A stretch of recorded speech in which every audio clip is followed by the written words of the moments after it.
Welcome back. Now in Fiji, sea level rise is not only threatening homes in coastal communities.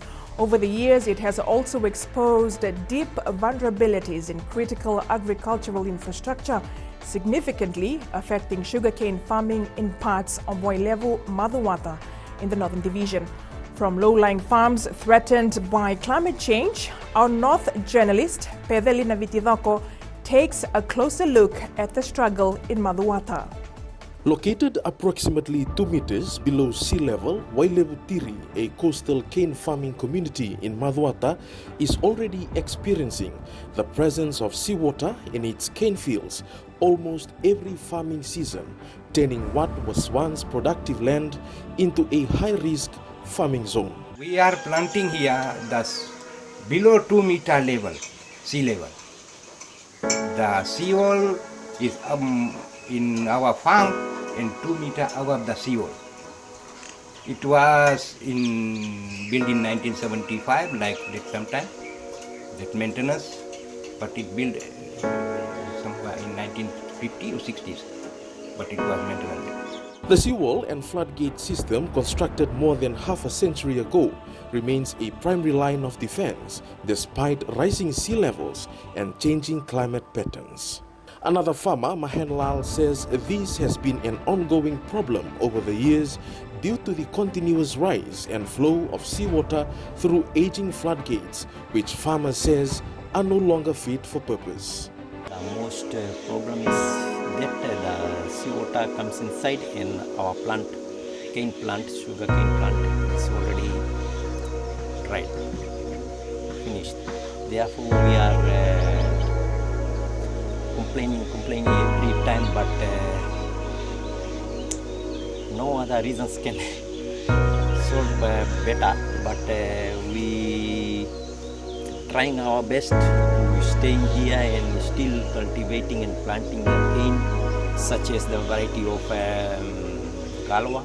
He says several families have already left the area, as income losses linked to climate impacts have removed any viable option of continuing to farm the land. That's why our production has already gone down, and still we are looking forward to dredge out the nature way, so we can get our good result from that production. Those farmers are not because of that water. They went up there. So this is the low-lying area. Every time the water is there, that's why the people come to stay. However, adaptation through smart farming practices is emerging as a survival strategy rather than a long-term solution, benefiting farmers like Sudesh Chand. Cane area is 2.62 hectare. 2.62 hectare and half acre is house block. This one is. So I have produced 162 tons of cane. It's average like 33 or 35 tons per acre. It's a Nandiri and Galwan. So I plant in the dry season and I harvest in the dry season.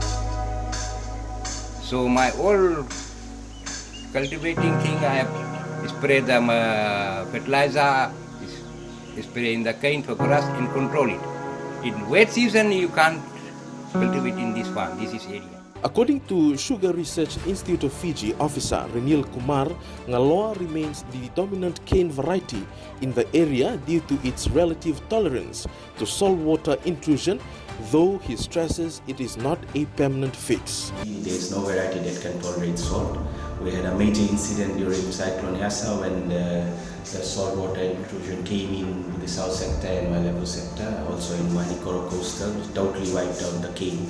So the advice to the farmers is always keep their drainage clear and then plant this resistant variety which is somewhat tolerant to the salt water seepage. Mostly the water intrusion comes due to the floodgate. Kumar adds that while rainfall can temporarily flush salt from the soil, reliance on weather patterns in a changing climate presents growing uncertainty for farmers in dry zones like Wailevu. So when we have a lot of rainfall, automatically the salt seeps down. The other alternative is, if you want to get resistant of saline soil, such as salt, we need to flood the soil with the clear water, normal fresh waters. So it will sip the soil down. So we are lucky actually, we have a rainfall distribution. So that's why we don't have that much of a problem. But the problem is with the water intrusion coming through the floodgates and the low-lying areas. There are also discussion around diversification into alternative crops such as coconuts, as climate pressure increasingly challenge the long-term sustainability of cane farming in the area. If you can see, people can do coconut farming there because that's the only crop that grows near the sea. But other crops, I hardly find any crop that is resistant to soil because it will eventually weed down the plant. Some of the soils we have tested near the coastal zones, it is not saline actually. It doesn't contain the solid pH level actually is low. So it falls into the acidic soil zone. But the problem is due to the water when it's dry time, once the floodgate and the water level, the seawater level rises inside, it starts seeping inside the soil and the root takes that salt water. Meanwhile, the Drainage Board office in Labasa under the Ministry of Waterways confirms it is aware of the challenges and continue to monitor the situation. However, it also confirms that funding constraints have delayed major upgrades, leaving farmers exposed as sea levels continue to rise. For farmers here in Wailevu, the question now is whether the long-awaited infrastructure upgrades will materialize or more productive land and livelihoods will continue to be lost to rising seawater and climate change. Peceli Naviticoko, FBC News. That's it for tonight. See you same time tomorrow.